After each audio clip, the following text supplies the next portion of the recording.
마태복음 24장 3절부터 우리 14절의 말씀, 우리 찾으셨으면 우리 천천히 내용을 숙지하면서 읽어보도록 하겠습니다. 예수님께서 감람산 위에 앉으셨을 때에 제자들이 조용히 와서 이르되 우리에게 이루소서 어느 때에 이런 일이 있겠사오며 또 주의 임하심과 세상 끝에는 무슨 징조가 있사오리까? 예수께서 대답하여 이르시되 너희가 사람의 미혹을 받지 않도록 주의하라. 많은 사람이 내 이름으로 와서 이르되 나는 그리스도라 하여 많은 사람을 미혹하리라. 난리와 난리 소문을 듣겠으나 너희는 삼가 두려워하지 말라. 이런 일이 있어야 하되 아직 끝은 아니니라. 민족이 민족을, 나라가 나라를 대적하여 일어나겠고 곳곳에 기근과 지진이 있으리니 이 모든 것은 재난의 시작이니라. 그때 사람들이 너희를 환난에 넘겨주겠으며 너희를 죽이리니 너희가 내 이름 때문에 모든 민족에게 미움을 받으리라. 그때 많은 사람이 실족하게 되어 서로 잡아주고 서로 미워하겠으며 거짓 선지자가 많이 일어나 많은 사람을 미혹하겠으며 불법이 성함으로 많은 사람의 사랑이 식어지리라. 그러나 끝까지 견디는 자는 구원을 얻으리라. 이 천국 복음이 모든 민족에게 증언되기 위하여 온 세상에 전파되리니 그제야 끝이 오리라. 아멘. 이제 우리가 이 앞전 시간부터 징조론에 대한 이야기를 함께 우리가 다루고 있습니다. 물론 요한계시록 6장과 8장, 9장 그리고 16장에 일곱인, 일곱나팔, 일곱 대접으로 일컬어지는 여러 징조들을 다루고 있는데 이 징조들이 이제 나중에 오늘 예수님께서 마지막 시대의 징조를 다루고 있는 마태복음 24장의 예수님의 징조론과 어떻게 조화를 이루고 있는가, 또 사도 바울이 들려주고 있는 또 마지막 시대 징조론, 그리고 또 사도 베드로가 이야기하고 있는 이런 징조론의 이야기들과 어떻게 또 조합이 되는가, 구약의 선지자들이 이야기해준 또 마지막 여호와의 큰 날이 오기 전에 이르게 될 많은 애언적인 사건들과 어떻게 연결되는가는 우리의 징조론의 마지막 시간에 여러분과 함께 도표를 통해서 마지막 완성을 해보겠습니다. 먼저 우리가 일곱인, 일곱나팔, 일곱 대접에 대한 우리가 그 계시록에 나타난 징조를 우리가 본격적으로 배우기 전에 먼저 소론적으로 이제 성경 전체가 제반적인 징조로 다루고 있는 여러 가지 어떤 영역에 있는 많은 사건들을 우리가 먼저 오늘 이 앞전 시간에 먼저 첫 시간을 배워봤어요. 이 앞전 시간에 우리가 함께 중요하게 우리가 포커스를 맞췄던 것은 이스라엘이라고 하는 한 나라에 대한 마지막 시대에 아주 중요한 징조입니다. 왜 우리가 이스라엘을 주목해야 되는가? 그것은 성경 전체가 이스라엘을 중심으로 기록이 되어 있기 때문에 그렇습니다. 구약 전체는 이스라엘의 이야기입니다. 그러니까 많은 중동의 패권을 다루고 있는 애굽이라고 하는 거대한 나라, 그 다음에 아수르라고 하는 거대한 나라, 그 다음에 메데 바사와 헬라, 로마, 또 이렇게 쭉 나오는 많은 어떤 중동의 패권을 다루는 대제국들의 이야기를 다루고 있는 것 같지만 그 속에서 하나님께서 이스라엘이라고 하는 한 나라를 어떻게 보호하고 이끌어 가시는가를 들려주고 있는 이야기가 구약 전체 이야기고, 그 가운데 이스라엘을 통해서 메시아가 오는 그 이야기로 마지막 구약의 이야기는 마지막 결정적인 그 종지부를 맺고 있어요. 그래서 구약을 이스라엘 중심으로 쭉 썼다 하면 마지막 시대에도 역시 아주 중요한 역할을 하고 있는 나라가 이스라엘이라고 하는 것을 여러분은 알아야 됩니다. 다니엘서 9장 24절부터 27절에 보면 기이한 이야기가 나와요. 이 이야기만 잠깐 다루고 넘어가겠습니다. 다니엘서 9장 24절을 우리 찾아보겠습니다. 에스겔 다음에 다니엘서 9장 24절부터 우리 한번 보겠습니다. 24절부터 찾으셨어요? 1250페이지 24절부터 우리 한번 찾아보겠습니다. 내 백성과 내 거룩한 성을 위하여 70이레를 기한으로 정하였나니, 즉 몇 이레를? 70이레. 여러분 조금 신앙생활 해보신 분들은 다니엘이 말했던 70일에 대한 이야기를 약간은 여러분은 좀 들었을 거예요. 자, 내 백성과 내 거룩한 성을 위하여 70이레를 기한으로 정하였으니 허물이 그치며 죄가 끝나며 죄악이 용서되며 영원한 의가 드러나며 환상과 예언이 응하며 또 지극히 거룩한 이가 기름을 받으리라. 그러므로 너는 깨달아 알지니라. 예루살렘을 중건하라는 영이 날 때부터 기름 부음을 받은 자 곧 왕이 일어나기까지 7이레와 62이레가 지날 것이요 그 곤란한 중에 성이 중건되어 광장과 거리가 세워질 것이며 애순 두 이래 후에 기름 부음을 받은 자가 끊어져 없어질 것이며 장차한 왕의 백성이 그 성읍과 성소를 무너뜨리려니와 그의 마지막은 홍수에 휩쓸림 같을 것이며 또 끝까지 전쟁이 있으리니 황폐할 것이 작정되었느니라. 그가 장차 많은 사람과 더불어 한 이래 동안에 언약을 굳게 맺고 그가 그 일의 절반에 제사와 예물을 금지할 것이며 또 포악하여 가증한 것이 날개를 의지하여 설 것이며 또 이미 정한 종말까지 진노가 항폐하게 하는 자에게 쏟아지리라 하셨느니라 하니라. 아멘.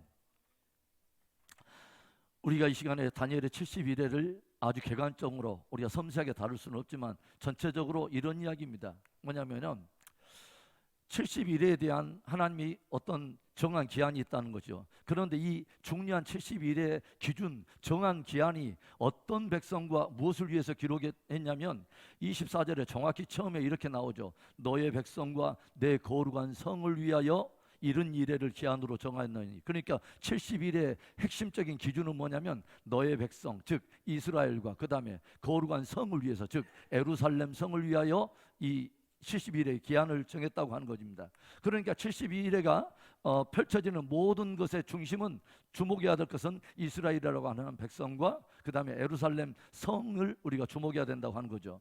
그런데 여기서 어떤 이야기를 들려주냐면 예루살렘이 중건하리라. 즉 예루살렘 중건령이 떨어질 때부터 뭐냐면 7일회가 지나고 그 다음에 다시 62일회가 지나고 그 다음에 마지막에 또 한 이래가 남아있다 이런 이야기입니다. 개괄적으로 말한다면. 그런데 어떤 말을 하냐면 이 7일회가 지나고 62일회가 지나는 동안에 그러면 7일회에다 62일회를 더하면 몇 일회죠?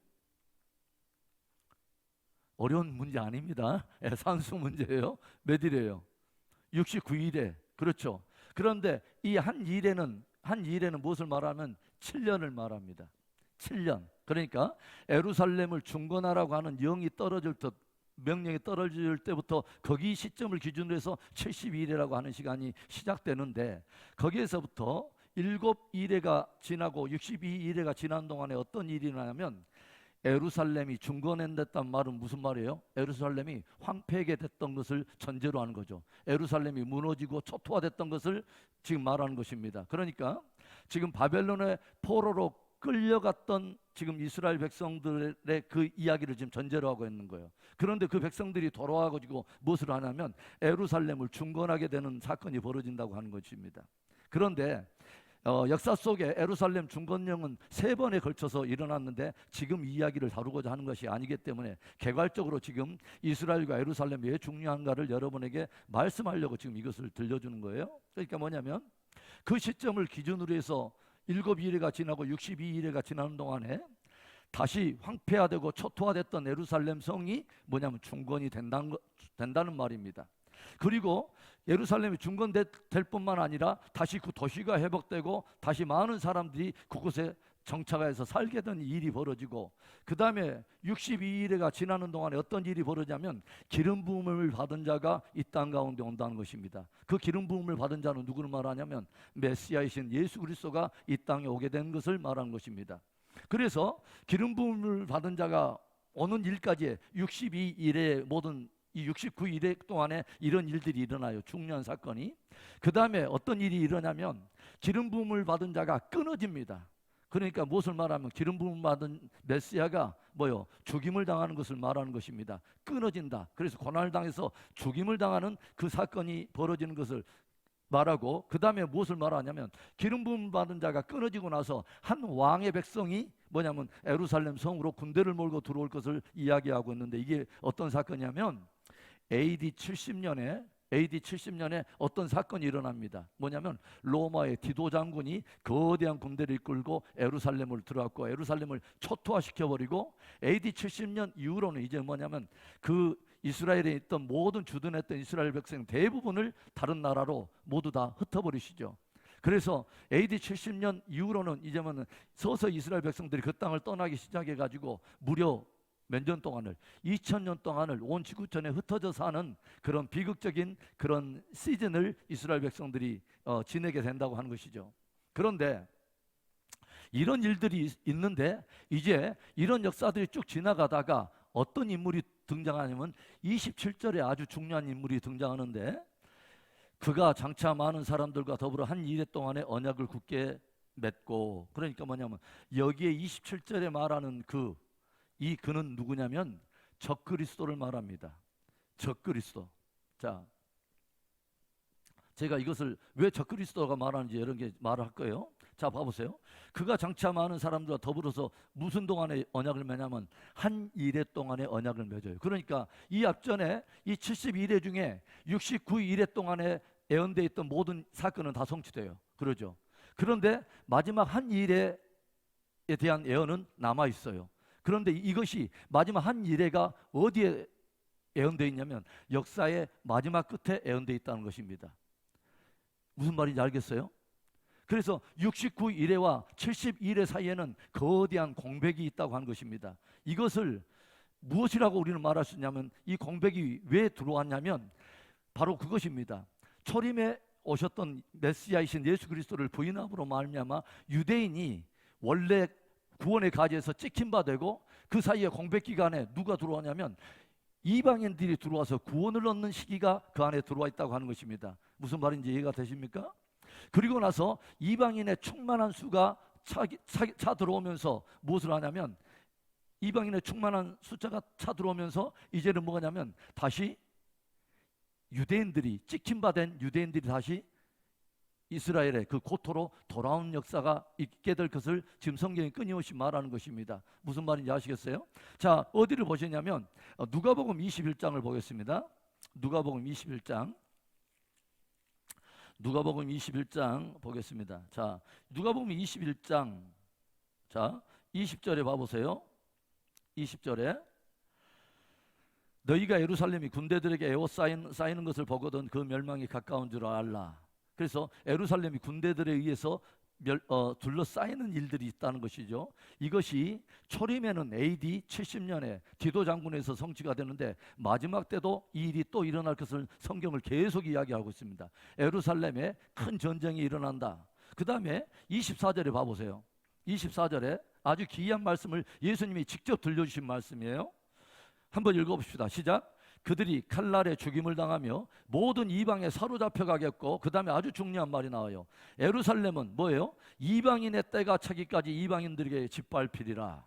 그러니까 예수님께서도 무엇을 말했냐면, 예루살렘이 어떤 한동안에 뭐냐면 아주 고통을 당하고 이스라엘 백성들이 아주 순환의 시간을 당하는 시간들이 있는데, 무엇이 차기까지? 이방인들의 때가 차기까지. 이방인의 때가 차기까지. 그러니까 이방인들의 시대가 있다는 것이죠. 이방인들을 향한 구원 역사의 시대가 있는데, 그들이 하나님이 작정하신 그 분량의 충만한 수가 차기까지 예루살렘은 이방인들에서 짓밟힘을 당하게 될 기이한 섭리가 있다는 것입니다. 자, 그래서 이스라엘과 이방인 사이에 어떤 기이한 그 구원 역사의 이 기이한 섭리가 있는 것을 사도 바울도 금방 간파를 했어요. 그래서 로마서 11장으로 찾아봅시다. 로마서 11장 25절을 봐보세요. 로마서 11장 25절에 대부분의 이 로마에 있는 그 이방인들로 구성된 이 교회 성도들은 무엇을 생각했냐면, 하나님께서 유대인들은 다 버렸다고 다 생각을 했어요.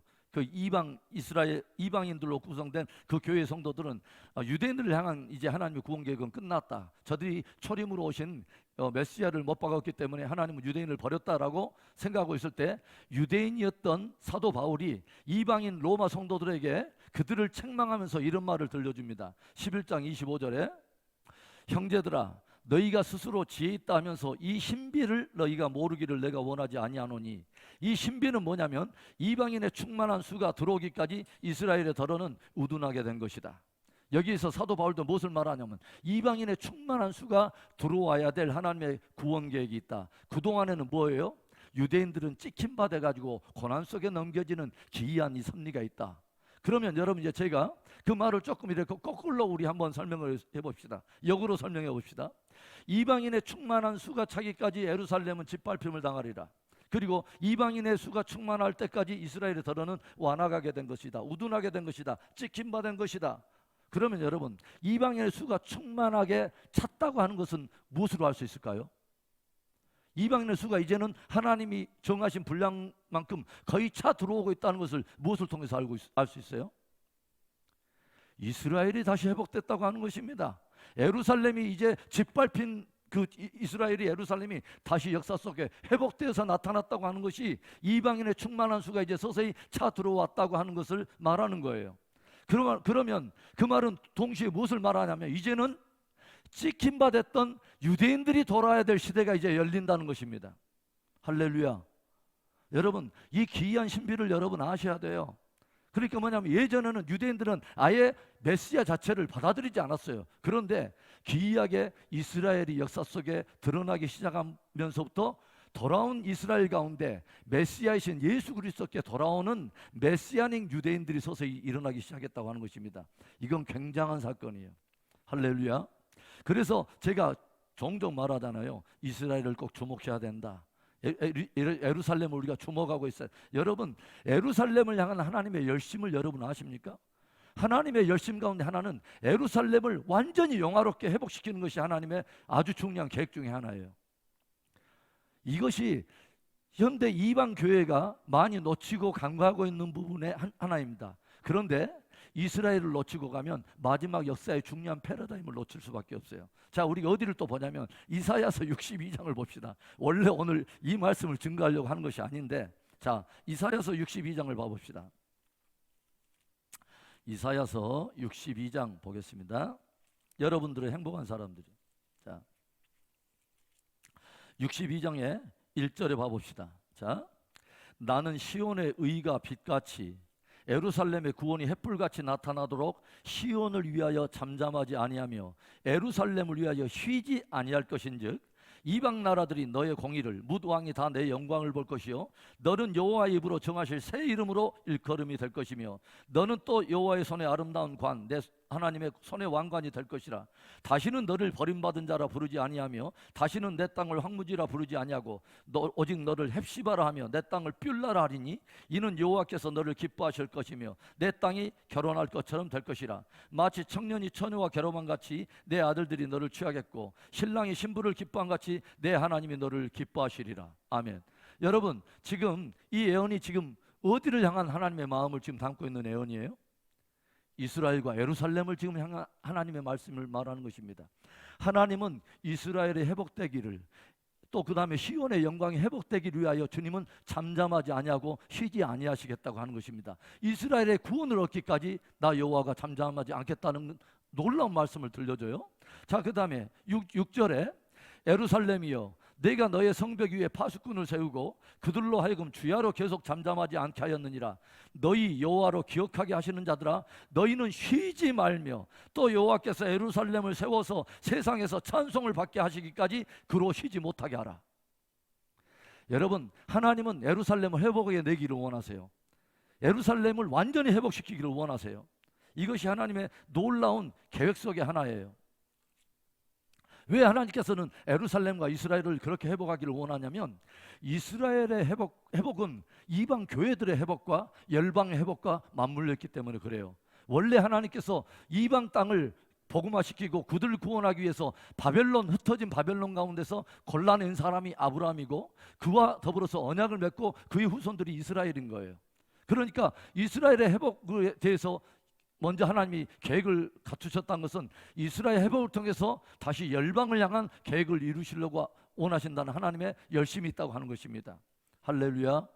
이 구원의 계획을 앞으로 여러분과 제가 점점 풀어갈 거예요. 자, 그래서 핵심은 뭐냐면 마지막 때에 이스라엘의 역사 속에 꼭 드러나야 될 이유가 있어요.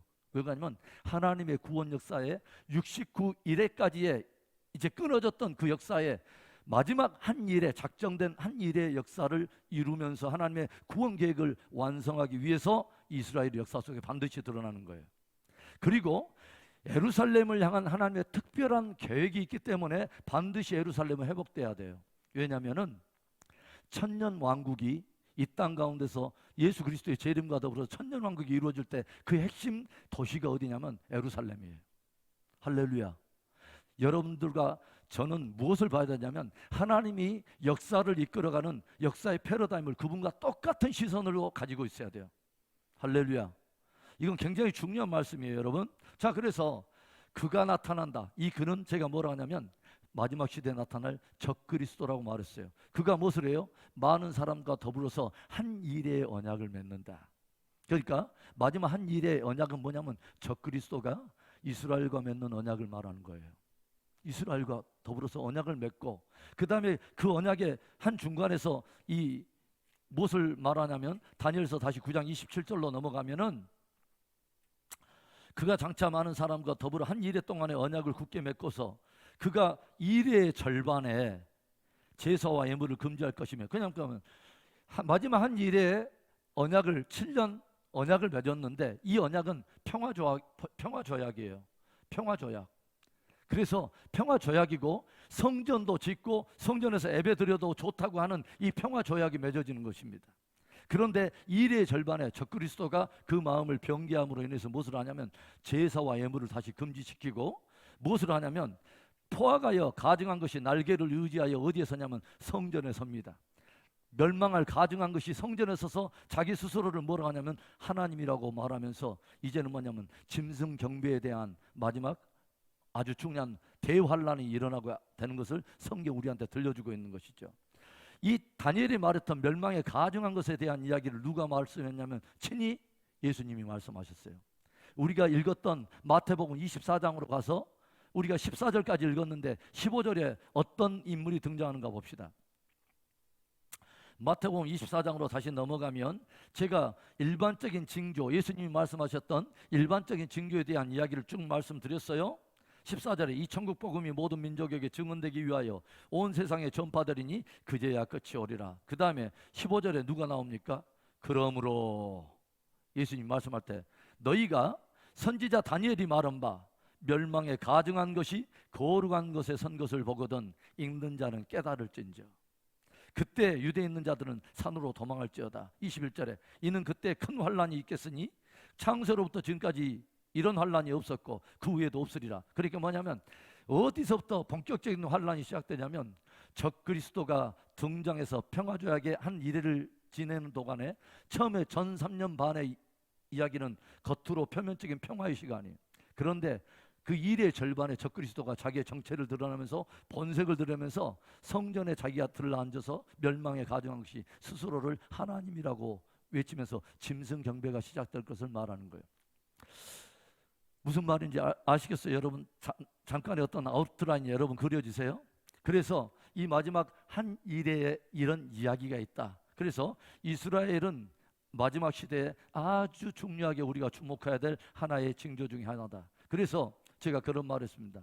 역사가 쭉 흘러오다가 마지막 역사 속에 이스라엘의 딱 역사 속에 드러나면 그것은 이제 하나님이 마지막 시대를 이제 시작되었다고 하는 스타팅 포인트를 알리는 아주 중요한 징조의 시작이다라는 것을 여러분들은 아셔야 됩니다.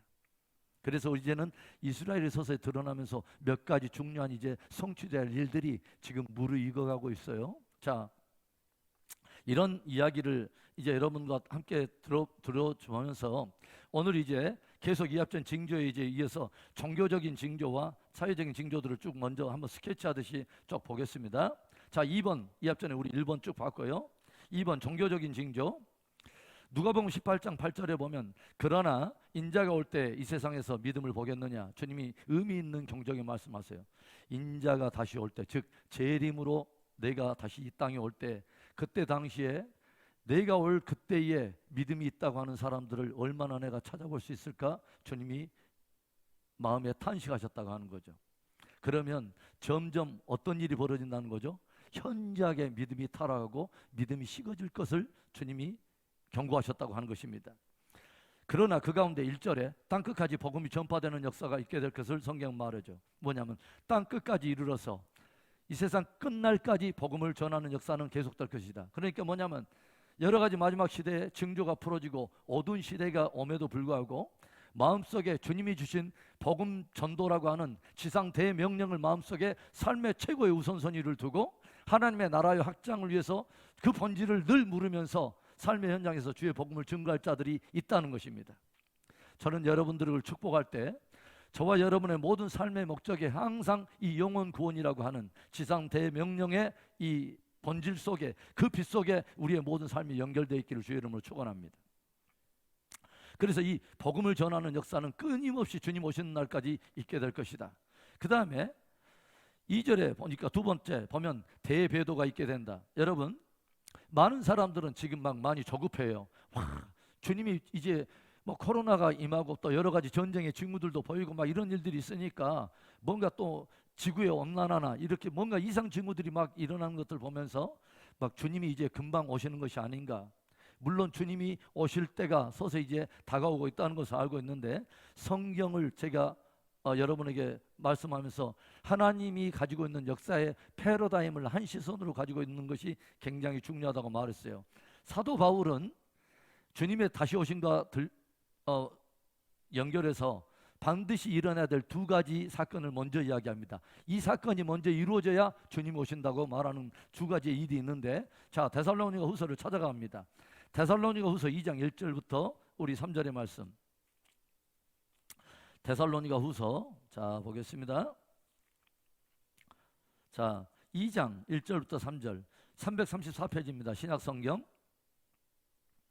형제들아, 우리가 너희에게 구하는 것은 우리 주 예수 그리스도의 강림하심과 우리가 그 앞에 모임에 관하여, 그러니까 그리스도의 강림은 뭐예요? 재림과 우리가 그 앞에 모임에 대해서, 즉 우리가 휴거받아 공중에서 들림받아서 주님 앞에 모이게 되는 그 사건에 대하여 영으로나 또는 말로나 또는 우리에게서 받았다는 편지로나 주의 날이 이르렀다고 해서 쉽게 마음이 흔들리거나 두려워하거나 하지 말아야 한다는 것이다.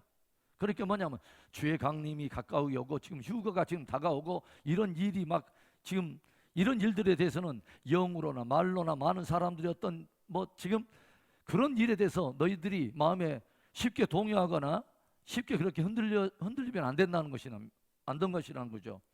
3절에 이런 말이죠. 누가 어떻게 하여도 너희가 미혹되지 마라.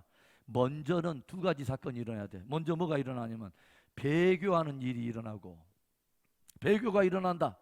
그 다음에 뭐예요? 불법의 사람, 곧 멸망의 아들이 나타나기 전에는 그날이 이르지 아니하리라. 불법의 사람이 역사 속에 반드시 드러나야 된다. 이 불법의 사람이 누구예요? 멸망에 예언되어 있는 가증한 바로 그 인물이 역사 속에 드러나야 된다. 이걸 말하는 거예요. 그러면 여러분, 지금 배교하는 일들이 이 세대에 일어나고 있다고 여러분 보십니까? 서서 일어나고는 있죠. 그렇죠.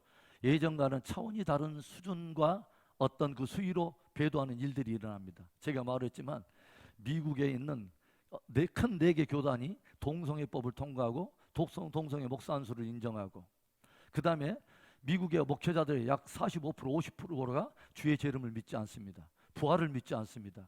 그게 뭐냐면 사도들이 주님을 향해서 고백했던 사도신경에 나타나는 아주 중요한 신앙의 고백의 그 골자들을 주의 종들이 거부하는 것입니다. 이것을 뭐라고 말해야 돼? 우리는 배교한다고 우리가 말할 수 있지 않겠어요? 도를 배반한 것이 배도 아닙니까? 그래서 이런 일들이 일어나고 있다고 하는 것입니다. 그 다음에 어떤 일이 일어나죠? 요즘 다원주의적인 어떤 그런 신학의 배경 속에서 예수 그리스도 외에도 많은 구원이 있다. 그 다음에 산으로 올라가는 여러 길이 있기 때문에 그와 똑같이 구원에 이르는 여러 가지 길이 있다. 그래서 예수 그리스도를 믿어서 구원받는 것은 여러 구원 얻는 길 중에 하나일 뿐이다. 성경이 과연 그렇게 말합니까? 아닙니다. 주님께서도 직접, 예수님이 이 땅에 직접 오셔서 There is no way, 나 외에는 다른 길이 없다고 주님 말씀하시고, 하나님께서도 뭐라고 말하냐면 내 아들을 믿는 그 믿음 외에는 다른 구원 얻는 믿음이 없다고 주님 말씀하세요. 사도들이 이것을 인정해서 뭐예요? 천하 인간의 구원을 얻을 다른 이름을 우리에게 주신 일이 없다라고 말합니다. 여러분, 예수 그리스도만 구원의 길입니다. 여러분, 이 복음에서 흔들려 버리면 안 돼. 복음은 흔들릴 수가 없는 것이죠. 그래서 지금 배교하는 일들이 거대하게 일어나고 있습니다. 지금 뭐냐면 제가 말했지만 교단이 통째로 도매금으로 넘어가기도 하고, 교파가 막 넘어가기도 하고, 그 다음에 주의 종들이 통째로 막 넘어가기도 하고, 미혹을 받아서 통째로 막 이렇게 배교하는 일들이 우리 시대에 지금 엄청나게 벌어지고 있어요. 앞으로는 우리가 상상할 수 없는 수준의 배도하는 사건들이 일어날 거예요. 그런데 반드시 누가 나타나야 되냐면 불법의 사람이 나타나야 돼. 주님이 오시기 전에는. 그래서 뭐냐면 지금 막 주님의 지금 막 당장 막 굉장히 막 광신적인 어떤 막 그런 믿음을 부추기는 막 그런 사람들이 있는데 그것은 바른 신앙이 아닙니다. 역사의 패러다임을 알고 이야기를 해야지. 그렇죠? 막 벌써 뭐냐면 이런 일들이 일어나기도 전에 사람들이 벌써 무엇을 말하냐면 666을 이야기하고 짐승의 표를 이야기하고 너무 빨라요. 뭐냐면 이렇게 광신적인 어떤 이런 것은 뭐냐면 주의 날에 대한 역사의 패러다임을 성경적 패러다임을 모르기 때문에 너무 이것을 빨리 이렇게 적용하다 보니까 엉뚱하게 이렇게 반응하게 되고 엉뚱한 열매를 맺게 되는 것입니다. 아주 중요해요. 주의 재림과 마지막 재림식에 대해서 더디고 무딘 것도 굉장히 문제지만 이것에 대해서 굉장히 광신적이고 조급해갖고 두려워하는 어쩔 줄 모르는 이런 것들도 굉장히 문제가 된다고 하는 것이죠. 자, 그 다음에 세 번째, 거짓 선지자들의 미혹이 있게 된다. 예전과는 전혀 다른 차원으로 엄청난 수준의 미혹이 있다. 그래서 예수님께서도 그 징조를 마지막 시대 징조를 묻는 제자들에게 가장 먼저 말하는 것이 뭐냐면 거짓 선지자들에게 미혹을 조심하라 해서 제일 먼저 다뤘던 것이 미혹입니다. 디셉션, 거대한 속임이 일어날 것이다. 여러분, 성경을 주목하고 있어야 됩니다. 성경을 주목하고 있어야 됩니다. 미혹을 받지 않으려면 성경적 신앙을 가지고 있어야 됩니다. 할렐루야. 자, 그 다음에 그래서 거짓 선지자들이 엄청난 수준으로 드러나요. 그래서 마지막 시대는 제가 말했죠. 별들의 전쟁입니다. 스타워즈요. 진짜 별들의 전쟁입니다. 뭐냐면 어떤 별을 붙들고 있느냐가 굉장히 관건해요. 예수님의 손에 붙들려 있는 별들이 있는가 하면 하늘의 용꼬리를 맞고 3분의 1의 별들이 이 땅에 떨어져 버리는, 그래서 용꼬리 맞고 사단의 종로를 하는 엉뚱한 거짓 선지자들이 일어나게 되고, 그 다음에 우물을 쑥을 던져가지고 하늘에서 별 하나가 떨어지는데 그 별의 이름이 쑥이라. 이것이 떨어져서 물을 터주는데 그 물을 마시는 자마다 다 죽잖아요. 뭐냐면 영계와 육계가 함께 가는 거예요. 주의 종들이 타락함으로 인해서 주님의 진리에서 변질돼 가지고 엉뚱한 것을 성도들에게 먹여버리니까 사람들이 영원히 다 죽어버려요. 이런 일들이 일어난다는 거예요. 거짓 선지자들 엄청나게 일어납니다, 여러분. 그 다음에 네 번째, 신비주의가 난무하게 된다. 그래서 뭐냐면 거짓 선지자들이 일어나서 거짓 표적과 기사들을 일으킴으로 말미암아서 할 수 있으면 믿는 자들도 이렇게 미혹해서 저들로 하여금 진리를 떠나게 한다. 이런 일들이 벌어진다고 하는 것이죠. 그런 일 속에 보니까 계시록 13장에 보면은 우리가 두 짐승에 대한 이야기가 이제 나중에 나오는데, 그 중에 어떤 짐승이 나오냐면 두 번째 짐승은 땅에서 올라오는 짐승 하나가 있는데, 이 짐승에 대해서 뭐라고 말하냐면 어린 양처럼 두 뿔이 있고 용처럼 말을 하더라. 기이한 말을 해요. 어린 양처럼 두 뿔이 있는데 용처럼 말을 한다. 그러니까 표면적으로는 어린 양의 모습을 가지고 있고 광명의 천사요 부드러운 사람처럼 보이는데 실제 입의 말은 누구의 말을 갖고 있냐면 용의 말을 가지고 있어요. 굉장히 중요하죠. 그래서 제가 여러분에게 꼭 드리고 싶은 말씀은 마지막 시대에는 그 사람의 외모나 그 사람의 어떤 배경이라든가 이런 것들에 볼 것이 아니라 그 사람이 어떤 말을 하는가를 잘 들어야 돼요. 그 말이 성경과 위배되는가를 잘 들어야 돼요. 그래서 용의 말, 뭐냐면 사단의 말을 한다는 것입니다. 거짓을, 진리를 대적하는 그런 메시지를 가지고 증거한다는 거예요. 굉장히 중요해요. 마지막 때 최고의 축복 중에 하나는 분별의 지혜를 갖는 것입니다. 자, 그 다음에 다섯 번째, 제가 말했죠. 광신적 재림신앙의 사람들이 있어요. 여기 있다 저기 있다 하면서 막 어쩔 줄 모르는 거예요. 뭐냐면 역사에 대한 성경적 패러다임을 모르니까 막 일 일어나면 이렇게 막 쏠리고 저 일 일어나면 저렇게 쏠리면서 어떤 그 지혜가 없다는 것입니다. 그 다음에 여섯 번째, 재림을 부인하거나 사모하지 않는, 그래서 뭐냐면 광신적 재림신앙도 문제지만 굉장히 재림에 대해서 더디고 무디고 이런 신앙. 그래서 그 베드로후서 3장 3절과 4절에 베드로는 중요한 말을 하죠. 마지막 시대 말세에 뭐냐면 주의 재림에 대해서 기롱하는 자들이 일어난다. 뭐요? 주의 재림 없어, 주님 오시지 않아 라고 주의 재림에 대해서 기롱해버려요. 뭐냐면 거기다 연막을 뿌려갖고 주님의 재림이라고 하는 영광의 복음을 듣지 못하게 만드는 엉뚱한 일들이 일어난다는 것입니다. 주의 재림 없어, 주의 재림을 부인하는 자들이 많이 일어나요. 그 다음에 일곱 번째, 종교 통합 운동이 일어난다. 그러니까 뭐냐면 마태복음 13장에서 천국의 비유 중에 무엇을 하랍니까? 천사들이 주에 임하시기 전에 가라지들을 먼저 단으로 묶고 또 알곡도 단으로 묶고, 그래서 이렇게 분리운동이 일어난다는 겁니다. 그러니까 가라지는 가라지대로 묶는 운동이 일어나고 알곡은 알곡대로 묶어지는 일이 일어나서, 그래서 마지막에는 내가 어떤 무리에 속해 있는가가 굉장히 중요해요. 어떤 무리로 내가 묶여져 있는가가 굉장히 중요한 것입니다. 예수 그리스도와 그분의 복음에 우리가 함께 묶여 있어야 된다는 거죠. 굉장히 중요하죠. 그러죠? 마지막 시대 갈라져요. 분리운동이 일어나요. 서서히 갈라지기 시작했어요. 제가 볼 때는. 그 다음에 8번째, 서서히 사람들에게 뭐냐면 믿음이 식기 시작해요. 현저하게 믿음이 식어가요. 우리는 이 시대에 그런 어떤 한 단면들을 서서히 보고 있어요. 사람들 안에 굉장히 믿음이 식어가고 있어요. 그 다음에 9번째, 뭐라고 말하냐면 사람들마다 실족하거나 시험에 드는 일들이 많다고 주님은 들려줘요. 그렇죠? 사람이 시험에 들어서 잡아주기도 하고 넘어지기도 하며 이런 일들이 있어요. 여러분, 마지막 시대에 시험을 들지 않는 사람의 복이 있습니다. 여러분, 시험에 들지 않아야 돼요. 어떻게 연약하니까 시험에 어떻게 안 들어요. 그러나 진리에 대해서만큼은 시험에 들어서는 안 돼요. 본질을 딱 붙들고 있어야 돼요. 비본질적인 것을 하시고 시험을 우리는 들어서는 안 돼요. 그러니까 우리가 본질적인 부분에 우리가 굳게 매어 있으려면 성경을 붙들고 있어야 돼요.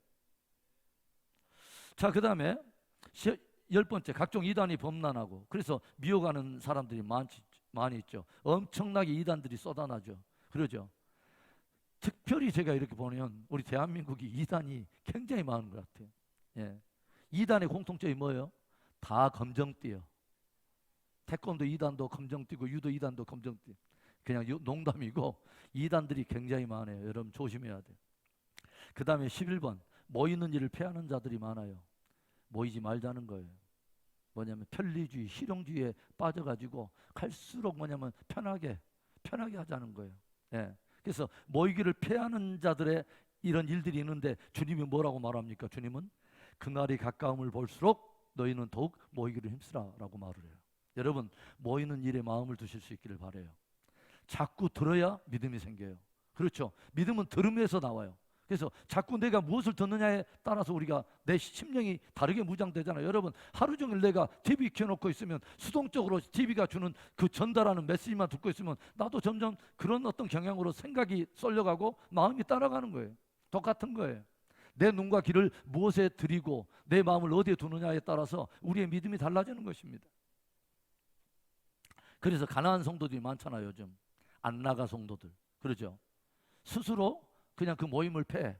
뭐냐면 막 고난받고 이렇게 중국 지하교회처럼 고난받으니까 막 두려워가지고 막 이렇게 따로따로 이렇게 조용히 모이고 막 흩어졌다가 모이고 이런 것이 아니라, 누가 그렇게 핍박하지도 않은데 현대 기독교인들은 스스로 방학을 선포해. 그리고 스스로 모이지 않아요. 기이한 일들이 일어나죠. 기이한 성도들이 일어났어요. 여러분. 그 다음에 12번에 사랑이 식어버려요. 현저하게 사랑이 식어요. 불법이 성행함으로 현저하게 각 사람들 안에 사랑이 식어가요. 이웃에 대해서 관심에 대해서 없고 개인주의, 이기주의, 쾌락주의, 자기를 사랑하고 이런 일들이 굉장히 많아지면서 현저하게 이 사회가 사랑이 식어지면서 강포해져 버려요. 그리고 이웃에 대해서 무관심해요. 이런 일들이 일어난다고 합니다. 13번째, 신앙의 분리가 일어난다고 하는 것입니다. 아까 같이 말했지만 주의 날이 오고 갈수록 뭐냐면 이 진리가 참되기 때문에 주님의 뜻대로 이루어지는 이런 일들이 일어나고 해서 스스로를 예전에 잘못된 믿음에서 점점 돌이켜서 정결함으로 자기를 단장하고 있는 사람이 있는가 하면 점점 갈수록 뭐냐면 세상에 흘러가면서 그쪽으로서 편승해가지고 무뎌지는 사람들이 두 갈래로 쭉 나눠진다는 것을 성경이 이야기해 주고 있어요. 자, 어디를 보냐면 다니엘서 12장 10절을 봅시다. 다니엘서 12장 10절을 보겠습니다. 다니엘서 12장 10절에 자 1255페이지에 있죠. 다니엘서 12장 자 10절에 어떤 말씀이 있습니까? 많은 사람이 연단을 받아 스스로 정결하게 하며 희귀할 것이나 악한 사람은 악을 행하리니 악한 자는 아무것도 깨닫지 못하되 오직 지혜 있는 자는 깨달으리라. 그 페이지를 그대로 손을 잡고 그대로 그 페이지를 남겨놓고 어디를 넣어가냐면 계시록 22장 11절을 나눠갑시다. 그 페이지를 그대로 잡고 있으면서 계시록 22장 11절을 봅시다. 찾으셨죠? 자, 11절 또 내게 말하되 이 두루마리의 예언의 말씀을 임봉하지 말라 때가 가까우니라. 여러분 아까 아침에 다니엘서 12장 10절에서는 이 많은 사람이 이렇게 쭉 나왔는데 이때 이야기를 예언할 때는 12장 4절을 보시면 다니엘서 12장 4절을 보면 다니엘아 마지막 때까지 이 말을 간수하고 이 글을 봉함하라. 많은 사람들이 빨리 왕래하며 지식이 더하리라 했는데 이때는 봉함하라. 왜냐하면 이 대부분의 예언들이 마지막 시대에 되어지기 때문에 봉함하라 했는데 계시록에서는 다릅니다. 뭐라고 나오면 10절에 이 두루마리의 예언의 말씀을 임봉하지 말라 때가 가까우니라. 그러고 하는 말이 11절에 불의를 행하는 자는 그대로 불의를 행하고 더러운 자는 그대로 더럽고 의로운 자는 그대로 의를 행하고 거룩한 자는 그대로 거룩하게 하라. 그러니까 뭐냐면 이제는 모든 것을 다 진리를 다 들려준 주님이 마지막에 이제 딱 우리한테 뭐냐면 옵션을 주고 선택하는 거예요. 자, 불의를 나는 진리를 다 들려줬으니까 이제 불의를 행할 자는 계속 그렇게 불의를 행하고 내 말이 진리임을 알고 경고를 받는 사람은 마음에 이 두려움과 떨림이 있는 사람은 의를 행하고 어떤 사람들은 거룩을 쫓아서 행하고 어떤 사람은 계속해서 그렇게 살라면 살아라 라고 주님이 옵션으로 딱 두 가지를 제시한 것입니다. 두 길을 선택하라. 근데 실제로 그런 일들이 마지막 시대에 이제 서서히 분리가 일어나게 될 것을 말하고 있는 것입니다. 자, 사회적 징조. 오늘 사회적 징조까지만 좀 스케치하듯이 빨리 가겠습니다. 사회적으로는 어떤 일이 일어나게 됩니까? 다니엘은 아까 아침에 제가 그 페이지를 잡고 있으라고 했죠. 12장의 4절에 다니엘은 이런 말을 예언을 했습니다. 다니엘아 마지막 때까지 이 말을 간수하고 이 글을 봉함하라고 하나님께로부터 들었던 말씀이 뭐냐면 많은 사람이 빨리 왕래하며 지식이 더하리라. 다니엘은 종말의 징조를 하나님께로부터 세 가지를 들었습니다. 뭐냐면 속도가 증가하며 빨리 왕래하며 그 다음에 지식이 더하며 지식에 대한 것 그 다음에 많은 사람 인구가 증가한다는 것입니다. 다니엘의 시대에 그때 당대 인구를 약 2억 내지 3억으로 추정한다면 어마어마한 인구가 사실은 지구촌에 폭발적으로 계속 불어났던 것이죠. 그러죠. 그리고 그뿐만 아니라 뭐냐면 요즘 우리가 가히 지식의 시대다. 지식의 시대뿐만 아니라 속도의 시대. 이거 엄청난 거예요. 그렇죠. 제가 어렸을 때부터 지금까지의 짧은 50 몇 세 정도 이 평생을 뒤돌아보면 어렸을 때와는 상상할 수 없는 엄청난 지식들과 속도의 시대를 살고 있죠.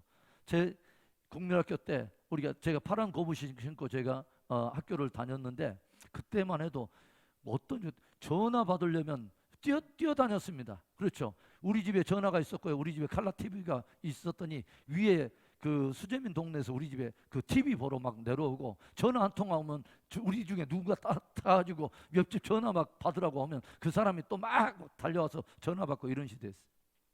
제가 대학원 때요 전동 타자기로 제가 레포트를 냈습니다. 그런데 몇 년 있다 보니까 다 컴퓨터 한 대씩 다 들고 있더니 이제는 엄청난 시대죠. 한 사람이 이 스마트폰 안에 오피스 하나를 다 담고 다니죠.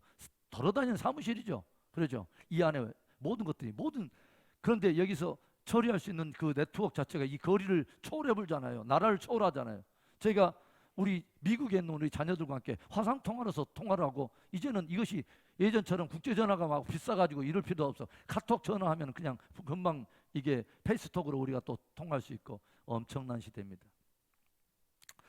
버크민스터 폴로라고 하는 사람은 이 지식의 속도의 이 증가의 배율을 뭐라고 하냐면 기존에는 약 100년 주기로 해서 기존의 모든 지구촌에 쌓았던 역사적 분량의 지식들이 100년 주기로 배가가 됐다고 주장을 해요. 그런데 이제 1990년 이후로는 매 25년 주기로 배가가 되고 있으며 현재는 13년마다 그 지식 전체 그 축적되어 있던 지식의 분량에 계속 2배로 축적되고 있다고 생각해요. 그런데 이 어마어마한 방대한 분량이 인터넷이라고 하는 이 속도를 타고 모든 사람들에게 급속도로 우리는 접속을 하면서 모든 것들을 우리는 와청할 수 있습니다. 어마어마한 시대입니다. 그것도 다니엘을 통해서는 뭐냐면 마지막 시대에 아주 중요한 징조가 하나였던 다니엘이 만약에 환상 중에서 이런 오늘날 살아갔던 모습을 봤다면 다니엘은 이해를 못하죠. 저게 지금 뭔 일인가? 저기 지금 자기 있었던 시대는 이건 상상이 안 되는 이야기죠. 그러죠? 그 다음에 네 번째 불법이 성하게 된다. 그래서 제가 말씀드렸지만 요즘 강포해졌습니다. 예, 사람을 파는 인신매매나 장기 적출이라든가 아니면 뭐 묻지마 폭력이라든가 노인이나 어른에 대한 공경이나 이런 것들이 없습니다. 이제는 가정과 어떤 그 가족들에 대한 모든 것들, 이런 것들, 인륜이 무너져가면서 사람들의 마음이 강폭해집니다. 강파해졌어요. 다섯 번째, 쾌락을 즐깁니다. 쾌락이 우상이 됐습니다. 자기 육체적 쾌락을 채우는 것이 우상이 됐어요. 그렇죠? 그래서 창세기에 그 소돔과 고모라가 멸망했을 때 육체적인 어떤 탐닉을 꾀하던 자들로 인해서 결국 유황불로 심판을 받음으로 인해서 이것이 마지막 시대의 유황불, 그 하나님의 불심판의 한 모형이 됐다고 하는 것입니다. 아주 중요한 거예요. 쾌락이 우상이 되기 시작했다. 그 다음에 뭐예요? 성적 타락이 일어나죠. 그래서 주님도 마지막 시대를 뭐냐면 악하고 음란한 세대다. 악하고 음란한 세대가 됐습니다. 이제는 그 누구에게도, 모든 사람들에게는 누가 이제는 뭐 지키고 어쩌고 이렇게 할 수도 없이 뭐예요? 잠깐만 우리가 버튼 하나만 누르면 어마어마한 어떤 그 이상한 것들을 그 집에서 어디서든지 그냥 볼 수 있고 언제든지 막 그런 것에 대해서 미혹을 받을 수밖에 없는 막 이런 시대가 왔어요. 성적 타락 어마어마한 시대가 왔어요. 스와핑이라고 하는 그 막 동아리들이 생기잖아요. 부부인데 서로 아내를 바꿔가지고 다른 아내와 다른 남편과 이렇게 살아가는 그런 동아리 조직도 있고, 건판사들이라든가 아니면 사회에 유명한 어떤 그런 사람들이 함께 모여서 몇백 명씩 이런 스와핑 그룹이 있다고 하는 그 통계를 보면은 엄청난 시대죠, 여러분.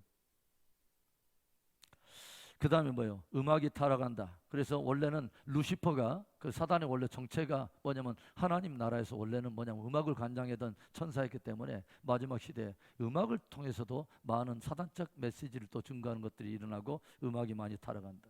그 다음에 난리와 난리의 소문들이 일어난다. 많은 소문들이 있다. 그 다음에 9절에 아홉 번째 보면 데살로니가전서 5장 3절에 뭐냐면 우리가 편안하다 안전하다 할 때 주의 날이 도적과 같이 오게 된다. 이게 뭐냐면 많은 사람들이 편리주의를 추구하고 과학과 기술과 문명이 발달하면서 많은 사람들이 복음과 함께 고난을 받는다거나 진리와 함께 살아가는 이 삶의 실천적인 삶보다는 뭐냐면 안전하다 편리하다 이 세상의 삶에만 젖어드는 것에 마음을 두면서 호련히 점점 떠나가게 되는 그런 일도 벌어진다. 편리주의와 실용주의 이런 부분들이 있게 된다는 것입니다. 그 다음에 열 번째, 시대적인 징조에 무관심한 채 시집가고 장가든다. 뭐냐면 주님께서 그런 말을 하죠. 마지막 시대는 노아의 때와 같으리라. 그러니까 인자가 다시 올 때는 노아의 때가 같으리라. 인자가 다시 오는 것, 즉 주의 재림의 때를 우리가 보기를 원한다면 노아의 때를 보면 된다. 노아의 때 어떤 일이 있습니까? 주님 말할 때 노아가 방주를 다 짓고 나서 그 안에 들어갈 때까지, 그날까지도 많은 사람들은 뭐요? 시집가고 장가가고 사업하고 이런 일들을 하고 있었다. 그 말이 무슨 말이에요, 여러분? 시집가지 말라는 이야기예요? 사업하지 말라는 것입니까? 아닙니다. 뭐냐면 하나님이 이루고자 하는 아주 중요한 일에는 관심을 두지 않고 계속 뭐냐면 나만의 어떤 그런 것을 가지고 그것에 그냥 머리만서 그렇게 살았다는 거예요. 하나님의 나라와 그의 의를 구하라. 주님이 말씀하세요. 먼저 그의 나라와 그의 의를 구하라. 우리가 이 땅에서 발을 딛고 매일을 살아가는 우리의 삶의 주기도 있지만 이 모든 것들이 항상 무엇의 빗속에서 항상 같이 따라 움직여야 되냐면 하나님의 나라와 그의 의가 이루어지는 이 삶 속에서 함께 조명을 하고 함께 연결돼서 살아가야 된다고 하는 것이죠. 그러죠. 11번째, 전염병과 온역이 있게 된다. 그래서 누가복음 21장 11절에도 온역과 기근들이 엄청나게 일어난다. 그래서 우리는 이 코로나라고 하는 이 상황은 매우 특별한 거죠. 어떤 차원에서 특별하냐면 지역적인 것이 아니라는 것입니다. 전 지구적인 일이라고 하는 것입니다. 예전에 흑사병만 해도 중세 유럽, 좀 방대한 지역이기는 하지만 전 지구적인 아니었습니다. 그러나 이제는 뭐냐면 코로나는 전 지구적인 사건으로 일어났습니다. 이것은 굉장히 의미심장한 거죠. 그렇죠? 전 지구적으로 언역과 기근이 일어났다. 이런 것들이 일어난다. 이게 엄청난 어떤 의미가 있어요. 그게 뭐냐면 마치 온 지구촌의 사람들로 하여금 한 번에 큰 진동을 경험하게 한 것입니다. 이럴 수도 있구나 하는 것을 한 번쯤은 맛보게 한 것입니다. 하나님께서. 한번 해산의 진통이 한번 온 것입니다. 뭐냐면 아주 중요한 사건을 두고 뭐냐면 마치 임산부가 뭐냐면 임신을 했을 때 한번 진통이 절정면 천천히 오고 점점 이 진동과 주기와 강도가 세지듯이 한번 전 지구촌에 큰 진동이 한번 오는 것입니다. 이 코로나가. 그러면 전 지구적으로 이제 다른 일들도 더불어서 올 수 있다고 하는 것들을 주님이 한번 경고의 사인으로 진통을 한번 주신 거예요. 그런 의미에서 코로나는 굉장히 주목할 만한 사건입니다. 이제 오늘은 여기까지 하겠습니다. 그래서